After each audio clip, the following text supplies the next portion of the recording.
హిందూ ధర్మం గురించి కొంచెం ఈయన శేఖర్ ఊరుదల్ అని చెప్పి మనిషి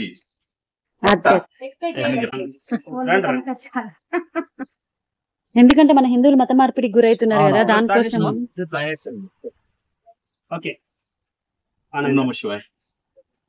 అందరికి నమస్కారం అమ్మ, జై శ్రీరామ్. నేను ఎందుకొచ్చామంటే ఇక్కడ గ్రామంలో ధర్మ ప్రచారం చేయడానికి వచ్చాం.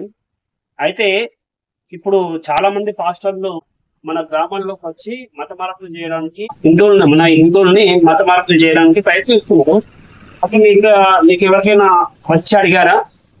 అడిగితే ఒకసారి చెప్పండి. అన్నగారు చెప్పారు, అడిగాను. రాలేదా? రాకపోతే మీరు మీ జీవితంలో ఎవరికైనా కానీ పాస్టర్ మంచిగా చేస్తాడని ఎప్పుడైనా మీకు ఎవరైనా పక్కల్లో వాళ్ళు చెప్పేది చెప్పారా? ఎప్పుడైనా మీ జీవితంలో అట్లా జరిగిందా? కాలేదంటే గొప్ప విషయం. అయితే మనకు సేవలాల్ మహారాజా ఓకే, ఆ సేవలాల్ మహారాజు గారు చాలా గొప్పవారు. అతను శివుడి యొక్క అవతారం కాబట్టి ఖచ్చితంగా సేవలాల్ మహారాజు గారి యొక్క భక్తులు కాబట్టి, అలాగే మీరు ఎస్టీ వాళ్ళు కాబట్టి మీరు చాలా నిష్టగా ఉండాలి కాబట్టి.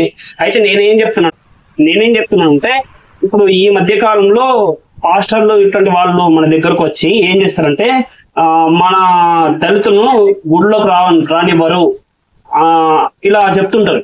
అలా చెప్తున్నప్పుడు మనకైతే గుళ్ళో కూడా రానిస్తారు. మనం ఏమి గుళ్ళకి వెళ్ళి ఏమి దొంగతనం చేస్తలేదు, లేదా ఏదైనా పట్టుకుని వెళ్ళిపోతలేదు. కాబట్టి ప్రతి ఒక్కరిని కూడా గుడిలోకి రాణిస్తారు. మీ కులం అడగరు, మీ యొక్క మతం అడగరు, మీకు ఎలాంటి సమాచారం కూడా అడగరు. కాబట్టి నేనేం చెప్తున్నా అంటే ఎవరైనా రాని, ఎవరైనా వచ్చినా మతం మారమని చెప్పినా ఖచ్చితంగా మతం మారము, మాకు ఇది బాగుంది, మీ మతంలోకి వస్తే మాకు ఎలాంటి ఉపయోగం ఉంటుంది అని అడుగుతాం. కాబట్టి వాళ్ళు ఏం చెప్తారు, మా మతంలోకి వస్తే మీకు ఆర్థిక సమస్యలు తీరిపోతాయి, అలాగే కుటుంబపరమైన సమస్యలు తీరిపోతాయి, ఇలా రకరకాల విషయాలు చెప్తారు. కాబట్టి మనం ఏం చెప్పాలంటే మళ్ళీ రావా మీ మతంలోకి వస్తే అలాంటి ఆర్థిక సమస్యలు కానీ, కుటుంబ సమస్యలు కానీ, ఆరోగ్య సమస్యలు కానీ మళ్ళీ రావా అని అడగాల.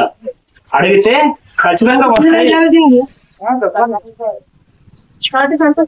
వస్తాయి. కాబట్టి మళ్ళీ ఖచ్చితంగా వస్తాయంటే దీనివల్ల ఏం ఉపయోగం ఉన్నది, మతం మారితే ఏం ఉపయోగం, మతం మారకపోతే ఏం ఉపయోగం అని అడగాలి. వాళ్ళు కూర్చోబెట్టాలి, వాళ్ళకు బొట్టు పెట్టాలి, అలాగే వాళ్ళకు ప్రసాదం పెట్టి పంపించాలి. కాబట్టి మతం మారడం అనేది, ఒక మనసు మారడం అనేది మాతృమూర్తిని మార్చడం, తల్లిని మార్చడం. కాబట్టి ఎవరు కూడా మతం మారకుండా ఉండడానికి ప్రయత్నం చేయండి. ధన్యవాదాలండి మీరు ఇంత సమయం కేటాయించినందుకు. చెప్పమ్మా.